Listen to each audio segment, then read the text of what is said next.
ऐसा है कि जिस प्रकार से टैब की जो परचेसिंग की गई है उसमें बहुत बड़ा घोटाला होने का अंदेशा हमें दिख रहा है, जो पेपर्स हमारे पास है।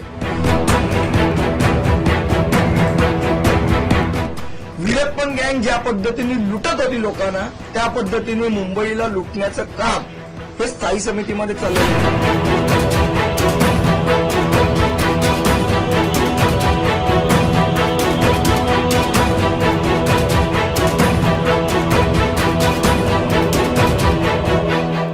मुंबई महानगर पालिका द्वारा 10वीं कक्षा के छात्रों को टैब देने का प्रस्ताव स्थायी समिति में मंजूर किया गया।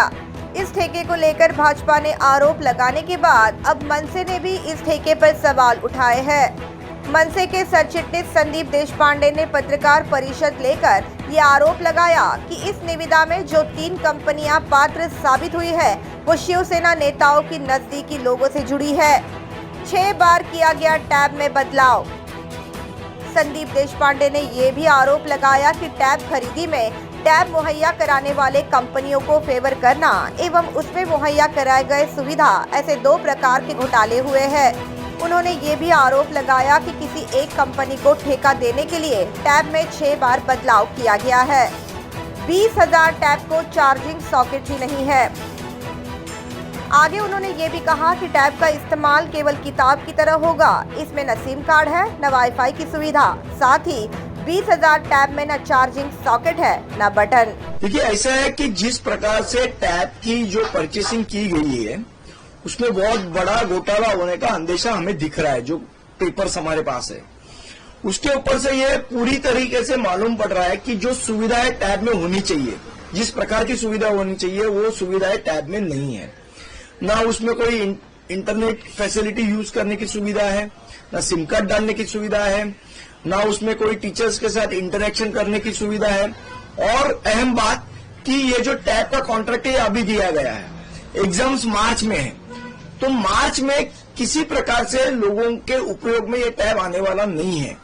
फिर क्यों इस प्रकार की निविदा अभी निकाली गई? संदीप देशपांडे ने मुख्यमंत्री उद्धव ठाकरे से ये भी सवाल किया कि घोटाला करने के लिए अकल की जरूरत होती है और उसका इस्तेमाल आप बखूबी कर रहे हैं। वीरप्पन गँग की तरह ये लूट शुरू है की जो प्रश्न विचारतो त्याला म्यूट केलं जातं ऑनलाईन हे असल्यामुळे, आणि कोणीच प्रश्न विचारायचे नाहीत आणि आम्ही कोणाच्या प्रश्नाची उत्तरं देणार नाही, अशा पद्धतीचा स्थायी समितीचा कारभार चाललेला आहे। वीरप्पन गँग ज्या पद्धतीने लुटत होती लोकांना, त्या पद्धतीने मुंबईला लुटण्याचं काम हे स्थायी समितीमध्ये चाललेलं। नुसतं हाच नाहीये, तुम्ही जो म्हणाला पिंजऱ्याचा विषय नाही, तर आपल्याला माहित असेल तर भटक्या कुत्र्यांना पकडण्याचं कंत्राट हे 4 कोटीचं कंत्राट महानगरपालिकेने मंजूर केलंय भटक्या कुत्र्यांना पकडण्याचं। म्हणजे ते भटक्या कुत्र्यांनाही सोडत नाही, अशा पद्धतीची वीरप्पन गँग काम करते। संदीप देशपांडे ने ये भी कहा कि जो 3 कंपनियां पात्र साबित हुई है वे एक ही समुदाय की है एवं इस समुदाय के एक स्कूल का उद्घाटन पालक मंत्री आदित्य ठाकरे के हाथों हुआ था, जो आदित्य ठाकरे के करीबी माने जाते हैं एवं इस संदर्भ में जल्द ही सबूत पेश करेंगे, ऐसी जानकारी भी संदीप देशपांडे ने दी। ये पूरे टैब घोटाले में विगोर नामक कंपनी को काम देने के लिए उस प्रकार से उसके नियम बनाए गए ताकि ये कंपनी को काम मिले। और ये कंपनी सम्मानीय जो आदित्य साहब ठाकरे हैं, इस कंपनी के कार्यक्रम में मैं उपस्थित थे और उस समय उनका एक बयान था कंपनी के संचालक का कि ये हमारे बहुत क्लोज है।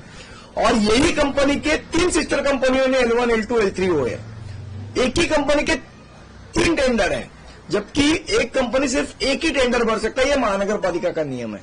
तो एक कंपनी को 3 टेंडर भरने की इजाजत किसने दी, क्यों दी और फिर वो क्वालिफाई कैसे हुए, ये सवाल यहाँ उपस्थित होते हैं और इसका जवाब हम महानगर पालिका से मांग रहे हैं। और इसके बारे में हम महापालिका के कमिश्नर, एंटी करप्शन ब्यूरो और लोकायुक्त तीनों के पास इसकी हम कंप्लेंट करने वाले हैं। Bureau report, the metro.